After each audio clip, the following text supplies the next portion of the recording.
On voulait faire un robot portraitiste. Donc là, c'est un robot qui va utiliser plusieurs des algorithmes qu'on a créés dans notre institut de recherche à l'IDIAP. On est spécialiste dans la génération de mouvements pour des applications robotiques.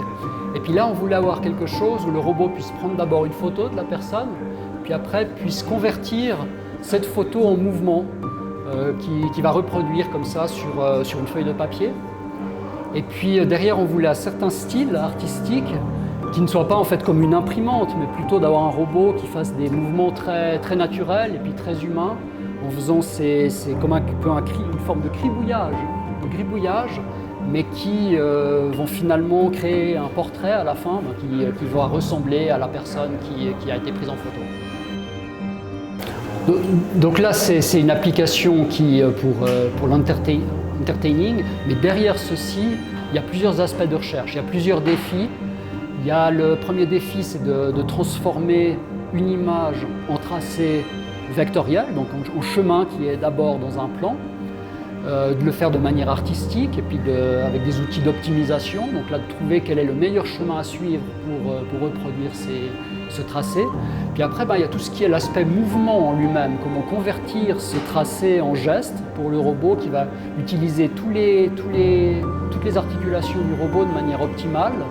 Ça veut dire que le robot il doit non seulement dessiner, mais il doit aussi tenir le stylo avec une certaine orientation, puis il doit aussi appliquer une certaine pression sur le papier pour que le mouvement soit déjà naturel, et puis aussi pour que le résultat soit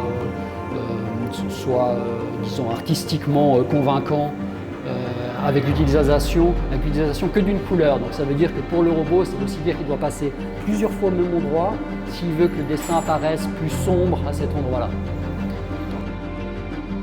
Alors je pense pas, nous on voit tous ces robots comme des robots de collaboration. Donc c'est des robots, c'est d'ailleurs les applications qu'on cible en priorité dans notre recherche, c'est des robots comme outils pour collaborer avec des personnes. Donc dans ce cas-là, si je pense à une application artistique, ça peut être par exemple que l'artiste finalement définit le style que l'artiste aimerait donner au robot, puis que le robot finalement complète le dessin avec le style qui a été donné par l'artiste.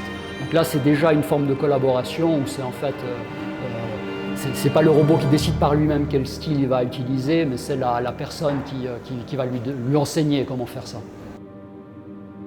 Ja, Micho.